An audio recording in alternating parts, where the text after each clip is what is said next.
সুপ্রিয় দর্শক, স্বচ্ছতা ও জবাবদিহিতার মধ্য দিয়ে সুশাসন প্রতিষ্ঠার ব্রত নিয়ে আয়োজিত তথ্যভিত্তিক সচিত্র প্রতিবেদনমূলক অনুষ্ঠান মাদক সন্ত্রাসের শেষ কোথায় এর পক্ষ থেকে আমি সৈয়দ মাহমুদুল ইলা আপনাদের সবাইকে জানাই সাদর আমন্ত্রণ।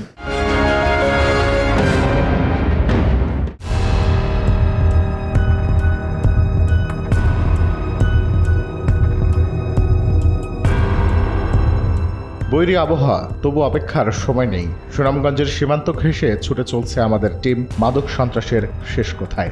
গন্তব্য ডুলুরা সীমান্ত এলাকা, যার খুব কাছে ভারতের মেঘালয় রাজ্য। সবুজ পাহাড়, ধূসর মেঘ আর সীমান্তবর্তী নদীর বুকে ভয়ঙ্কর সৌন্দর্য আমাদের নজর কাড়লেও এর প্রতিটি পরতে পরতে লুকিয়ে আছে অজানা শঙ্কা। এই সীমান্ত দিয়েই প্রতিনিয়ত প্রবেশের চেষ্টা করে প্রাণঘাতী মাদক। আমরা এই মুহূর্তে অবস্থান করছি সুনামগঞ্জের ডোলোরা। আমার পিছনেই দেখতে পাচ্ছেন মেঘালয়। আমরা সংবাদ পেয়েছি যে বিজেপির যে সকল গোয়েন্দা ব্যক্তিবর্গ আছেন তিনারা এখানে একটা অভিযান চালাবেন এবং সেই সাথে বিজেপির সদস্যরা ইউনিফর্মেও আছেন। আমরা সেই সকল বিষয়ের এবং তার উপরেই তথ্য সংগ্রহ করতে এখানে অবস্থান করছি।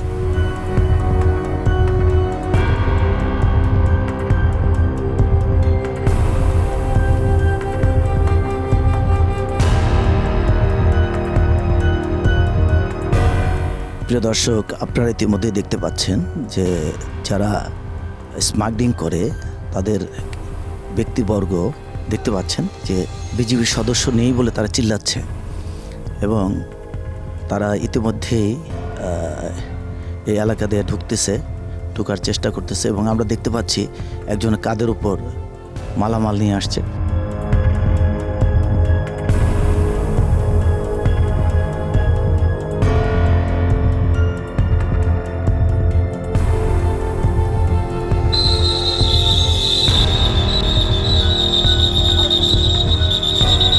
দর্শক, আপনারা দেখতে পাচ্ছেন যে সোর্স এদেরকে দিয়েছিল তথ্যটি সঠিক এবং যারা এই পণ্য নিয়ে আসতেছিল তারা পালিয়ে চলে যাচ্ছে এবং তারা আবার ভারতের দিকে ঢুকে যাচ্ছে। এইভাবেই আমাদের বিজেপির সদস্যরা রীতিমতোভাবে দেশের ভিতরে যেন কখনো মাদক না ঢুকতে পারে সে ব্যাপারে কাজ করে যাচ্ছে। আমরা দেখতে চাই যে আমাদের বিজেপির সদস্য ভাইরা কি পণ্য এখানে আটক করলে নিয়ে আসছে। বিজেপির সদস্য যিনারা আছেন তেনারা সেই পণ্যটি নিয়ে এদিকে আসছেন। আমরা উপরে আসার পরে হয়তো বুঝতে পারবো যে এখানে কী আছে। এই যে আমাদের বিজেপির ভাইরা তারা এই স্থানটিতে গোপন তথ্যের ভিত্তিতে এসে অবস্থান নিয়ে সত্যি তেনারা পণ্য আটক করতে সমর্থ হয়েছেন। আমরাও আশা করব এইভাবেই প্রতিনিয়ত যেন পণ্য আটক করা সম্ভব হয় এবং আমাদের আগামী প্রজন্মকে বাঁচিয়ে রাখার জন্য তারা যেন কাজ করে যায়। এই যে আমরা দেখলাম যে আপনাদের বাঁশি পেল এবং দৌড়ে লোকজন পালিয়ে গেল এবং বেশ কিছু জিনিস রেখে গেল, এটার ভিতরে কী থাকতে পারে? এটা উপরে লেখা আছে, হিন্দিতে লেখা আছে নাসিরউদ্দিন বিড়ি, বাংলায় লেখা আছে ভারতীয় নাসিরউদ্দিন বিড়ি। এটা কি বিড়ি? আপনারা কিভাবে বুঝতে পারলেন যে এই ধরনের পণ্য এদিক দিয়ে আসবে? এটা আমাদের নিজস্ব গোয়েন্দা এবং সিভিল সোর্সের মাধ্যমে জানতে পেরেছি। জি, জেনে আপনারা এখানে পেতেছিলাম। পরে যখন মাল আমাদের কাছাকাছি আসলো তখন আমরা তাদের ঘরে চ্যালেঞ্জ করলাম, তখন মাল ফেলাই রেখে চলে গেছে, তারা পালিয়ে গেছে। এইভাবে আপনারা কি প্রতিনিয়ত কাজ করে যাচ্ছেন? জি। এই যে আপনারা কাজ করছেন এতে আপনাদের কেমন লাগে? এটা আমাদের জন্য অত্যন্ত ভালো লাগে, যেহেতু আমাদের এটা গুরু দায়িত্ব। আমাদের বিজেপির সদস্য ভাইয়েরা নিজেদের জীবনের উপর বাজি রেখে আমরা দেখতে পেলাম তারা দৌড়িয়ে গিয়ে এই জিনিসটা উদ্ধার করলো। যারা এই মাদক পাচার করে তাদের কাছে কিন্তু অস্ত্রও থাকে, একটা ক্ষতি হয়েই যেতে পারত, কিন্তু সেই ক্ষতি হবে সেটা জেনেও আমাদের বিজেপির সদস্য ভাইয়েরা গিয়ে এ ধরনের পণ্যগুলো আটক করছে। আমরা আশা করব আগামী দিনগুলোতেও আমাদের বিজেপির সদস্য ভাইয়েরা এর চাইতেও আরও ব্যাপকতম ভূমিকা পালন করবে, যাতে আমাদের দেশে কোনোভাবেই মাদক প্রবেশ করতে না পারে। সেই সাথে আরেকটা বিষয় আমরা অনুরোধ করব আমাদের বিজিবি সদস্য ভাইদেরকে। আমরা জেনেছি মানব পাচার হচ্ছে, শিশু পাচার হচ্ছে, সে সকল বিষয়ে দৃষ্টি দেবেন।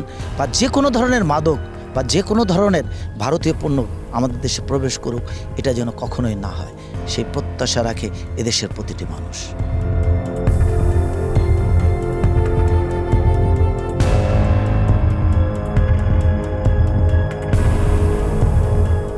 সীমান্ত পার্শ্ববর্তী নদী ধরে এগোচ্ছে বিজিবির 28 ব্যাটালিয়নের একটি পেট্রোল বাহিনী। সাথে সজাগ দৃষ্টি রাখছে আমাদের ক্যামেরা। দেখাতে চাই কিভাবে এই বাহিনী নিরলসভাবে মাদক সন্ত্রাস দমনে কাজ করে যাচ্ছে। ক্যামেরার চোখে দেখা যায় এক অনুপ্রবেশকারীর কাঁধে মাল নিয়ে সীমান্তের দিকে দৌড়াচ্ছে। বিজিবির কাছে তা সন্দেহজনক। সুযোগ বুঝে বিজিবির হুইসেল, শুরু হয় তাৎক্ষণিক অ্যাকশন।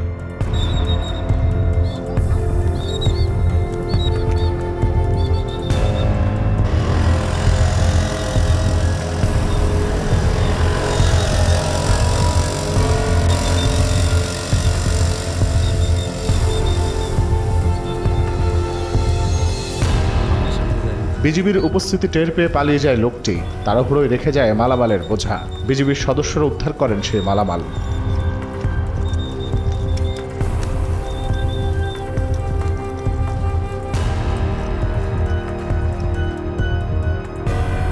আগের পর্বে আপনাদের জানিয়েছে সুনামগঞ্জকে মাদক পাচারের সবচেয়ে নিরাপদ রুট মনে করে চোরা কারবারিরা। তাই বিজিবির এই তৎপরতা। আপনারা ইতিমধ্যেই দেখতে পেয়েছেন আমাদের বিজিবি সদস্যবৃন্দ কিছু মাদক ব্যবসায়ীকে ধাওয়া করছিলেন। তাদেরকে প্রথমে ডাকছেন, তারপর তারা আসেনি। তারা যে বক্সটি আপনারা দেখতে পাচ্ছেন, এটিকে নিয়েই তারা দৌড়াতে ছিল। এক পর্যায়ে বিজিবির সদস্য ভাইদের একটি গাড়ি আছে, এটিভি বলা হয়, যেটা পাহাড় এলাকায়, চর এলাকায় বিভিন্ন স্থানে গাড়িটি খুব দ্রুত যেতে পারে। সেই গাড়ি নিয়ে ধাওয়া করেন। ধাওয়া করে আপনারা দেখতে পাচ্ছেন যে এটাই মেঘালয়। এই মেঘালয় থেকে এরা, এবং এই নদী পথে যখন বৃষ্টি হয় তখন আমরা যেখানে দাঁড়িয়ে আছি এই সমস্ত এলাকা ডুবে যায়। এই এলাকা দিয়ে মাদক আসছে, এই সংবাদ হয়তোবা তিনারা পেয়েছেন। এবং কিভাবে এই মাদকের সন্ধান পেলেন আমরা কথা বলবো। তবে আপনাদের কাছে আমাদের একটি বিষয় অবশ্যই জানিয়ে রাখা দরকার। তা হচ্ছে যে প্রতিনিয়ত বিজিবি সদস্যরা তাদের জীবনের উপর ঝুঁকি নিয়ে যে কাজ করছে তার একটি উদাহরণ আপনারা আজকে দেখলেন। আমরা কথা বলছি এখানে যিনি দায়িত্বরত আছেন তার সাথে। কি নাম আপনার? জি, আমি নায়েব সুবেদার ঈশ্বরচন্দ্র পণ্ডিত। আচ্ছা, এই যে এটা আপনারা কিভাবে জানতে পারলেন যেটা বিটি কি? আমাদের নিজস্ব গোয়েন্দা আছে, তাদের মাধ্যমেই আমরা সংবাদ সংগ্রহ করি। তাছাড়াও আমাদের সিভিল কিছু সোর্স আছে, তাদের মাধ্যমেও আমরা সংবাদ পেয়ে থাকি। তো সংবাদ পেয়ে আমার টহল দল যেটা চলমান ছিল, তারা এখান থেকে এদেরকে ধাওয়া করে যখন ধরতে পারতেছে না তখন আমার কাছে সংবাদ দেয়। তখন আমি ফোনে সংবাদ পেয়ে জরুরি ভিত্তিতে আমি বিওপি থেকে দুইটা এটিভি নিয়ে জরুরি ভিত্তিতে এখানে এদেরকে ঘেরাও করি আর কি। তো ওরা এক পর্যায়ে মালামাল ফেলে চলে যায়। এটার ভিতর কি আছে একটু খুলে দেখাবেন আমাদের?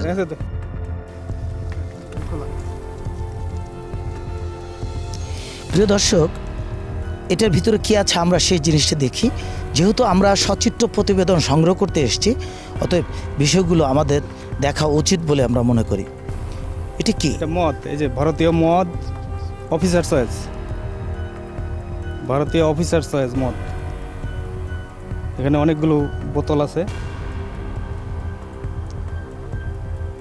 প্রিয় দর্শক, তবে এই মেঘালয়ের পাশ দিয়ে সবচেয়ে বেশি যে বিষয়টি আসে সেটা হচ্ছে কি মদ। বিভিন্ন ধরনের মদ এখান দিয়ে পাচার হয়, তবে সেগুলো এই পর্যন্তই সীমাবদ্ধ থাকে। আমাদের বিজিবি ভাইয়েরা, বিজিবি সদস্য, তারা তাদের নিজ দায়িত্বে এদেরকে আটক করেন এবং আইনের হাতে সোপর্দ করেন। আমরা আশা করব আজকে যেভাবে আমাদের বিজিবি সদস্যবৃন্দ নিজ দায়িত্বে একদিকে দেশকে রক্ষা করছেন, দেশের প্রতিটি মাটিকে, কণাকে তারা রক্ষা করছেন, ঠিক তদ্রূপ আমাদের আগামী প্রজন্মকে বাঁচিয়ে রাখতে এ ধরনের মাদক সন্ত্রাস থেকে আমাদের দেশকে মুক্ত রাখবেন, এমনটাই প্রত্যাশা করে এদেশের প্রতিটি মানুষ।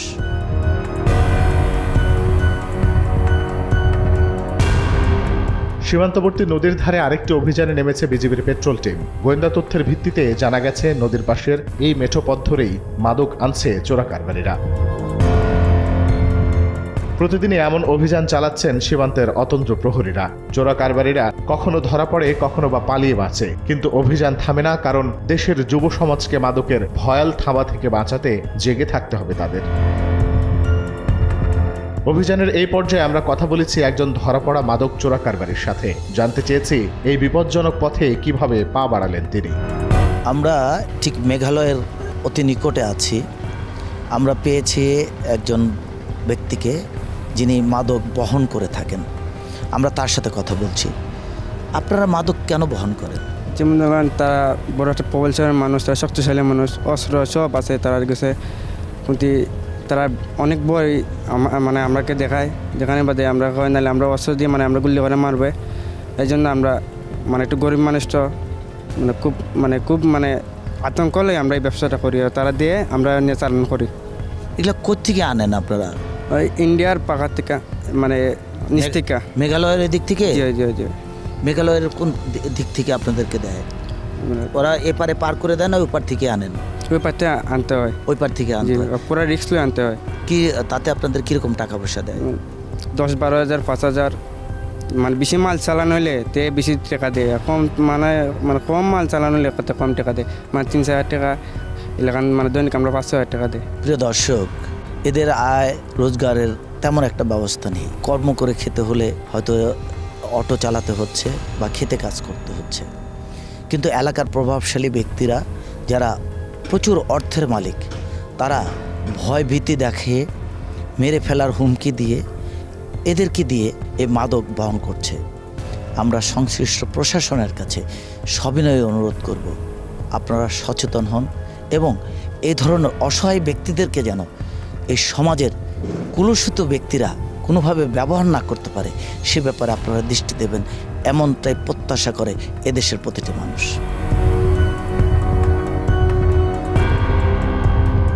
অনুষ্ঠানের এ পর্যায়ে নিচ্ছি একটা বিরতি, ফিরে আসছি বিরতির পর।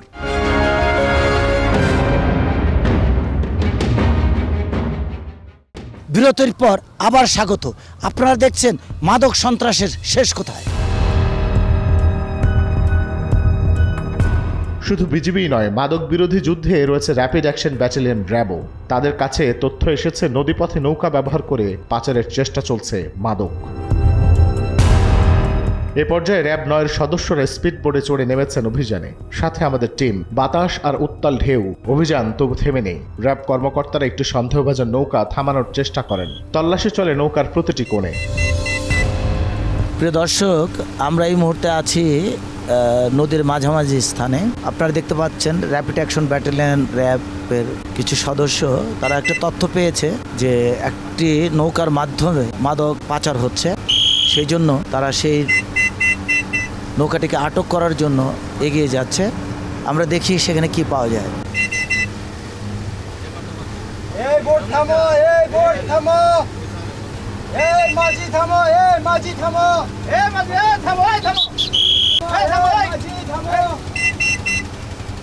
এই মাঝি থামো, থামো।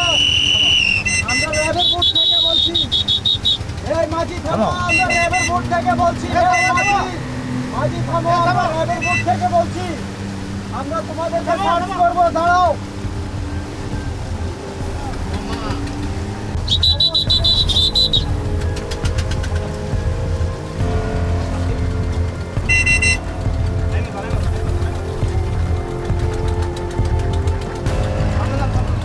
প্রিয় দর্শক, ইতিমধ্যেই আপনারা দেখতে পাচ্ছেন যে নৌকাটিকে এদের সন্দেহ হচ্ছিল, সেই নৌকাটিকে তারা একটি নদীর কিনারে নিয়ে এসেছে। আমরা দেখতে চাই যে সেখানে কি হচ্ছে, বা আমরা দেখাতে চেষ্টা করব সেখানে কিছু ওনারা পাচ্ছেন কিনা।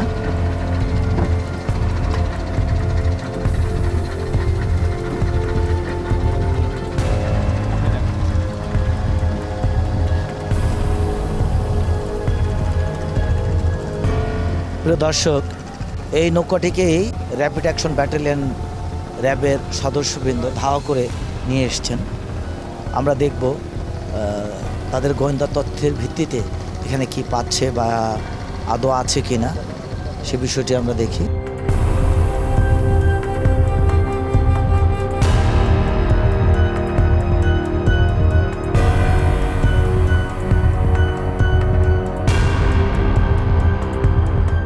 অলরেডি তল্লাশি চলছে।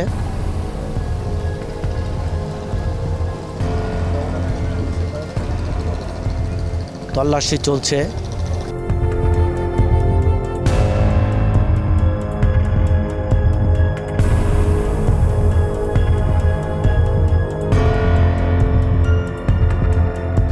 আমরা দেখলাম যে আপনারা একটা নৌকাকে সিগন্যাল দিলেন এবং তাকে দাঁড় করালেন এবং নদীর কিনারে নিয়ে আসলেন। কি কারণে এটা করলেন? আমরা গোপন সংবাদের মাধ্যমে জানতে পারি যে এই নৌকাতে অবৈধ মাদক ক্যারি করছে।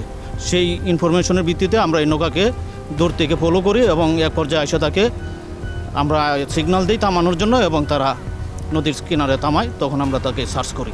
এই যে আপনারা এটা খাড়া করলেন বা এটা সার্চ করলেন, কিছু পেয়েছেন? এটাতে কোনো কিছু পাওয়া যায় নাই। আমাদের অভিযান নিয়মিত চলমান আছে এবং চলমান থাকবে।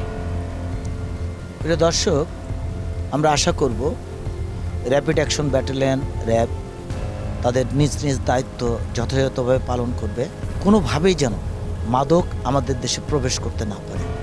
সংশ্লিষ্ট প্রশাসনের কাছে আমাদের জোরালো দাবি থাকবে এবং সেই সাথে সোর্স যারা আছেন তাদের কাছেও আমাদের অনুরোধ থাকবে, আপনারা সঠিক তথ্য দেবেন এবং প্রশাসনকে সহযোগিতা করবেন, এমনটাই প্রত্যাশা করে এদেশের প্রতিটি মানুষ।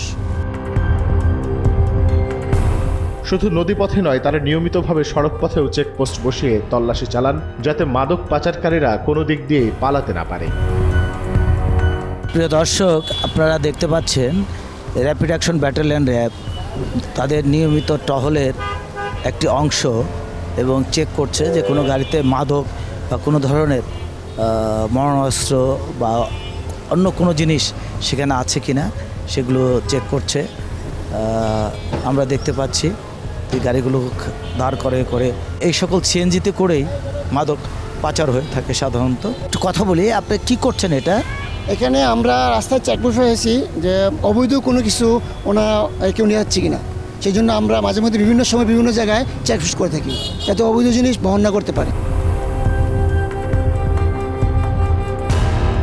বৃষ্টি ভেজা সীমান্ত হোক অথবা পাহাড় ঘেরা নদীপথ, এসব আলো আঁধারের গোলক ধাঁধায় লুকিয়ে থাকে প্রতিটি পদক্ষেপে মাদকের হাতছানি। যুব সমাজ ভুল পথে পা বাড়ালেই যেন সব শেষ। প্রতিদিনই তা দমনের নিরলস চেষ্টা করে চলছে আমাদের সীমান্ত ও আইন শৃঙ্খলা রক্ষাকারী বাহিনী। আপনি কি মনে করেন আপনার যতগুলো সৈনিক বা আপনার যে অফিসার আছে এটা আপনার এই এলাকা নিয়ন্ত্রণে যথেষ্ট? অ্যাকচুয়ালি দেখেন, আমাদের যে সীমান্তবর্তী এলাকা 90 কিলোমিটার প্রায় আমাদের দায়িত্বপূর্ণ এলাকা সম্পূর্ণ, এবং এক একটি বিওপির দায়িত্বপূর্ণ এলাকা প্রায় 5-6 কিলোমিটার হয়ে যায়। এবং এই 5-6 কিলোমিটার এক একটি বিওপির যে দায়িত্বপূর্ণ এলাকা, এখানে কিন্তু অনেক প্রতিবন্ধকতা আছে। সেখানে 24 ঘন্টা এই 5-6 কিলোমিটার এলাকা মানে সবসময় পাহারা দিয়ে রাখা তো অনেক কষ্টকর ব্যাপার। তারপরেও আমাদের যে বিজেপি সৈনিক যারা আছে নিয়মিত টহলের পাশাপাশি তারা কিন্তু স্পেশাল পেট্রোলও পরিচালনা করে, ইনফরমেশন বেসড। তো সব কিছু মিলিয়ে আমি বলতে চাই অ্যাকচুয়ালি কিন্তু আমাদের এই জনবল অপ্রতিম। বেসিক্যালি যে আমাদের আইন শৃঙ্খলার যে পদক্ষেপগুলি আছে সেগুলো আমরা যথাযথ পালন করা, বিজেপি সদস্য হিসেবে হোক বা পুলিশ, র্যাব বা অন্যান্য প্রশাসনে যারা আছে তারা কিন্তু আসলে সেভাবে তারা কাজ করছে। সবারই এই জিরো টলারেন্স নীতি বলবৎ আছে।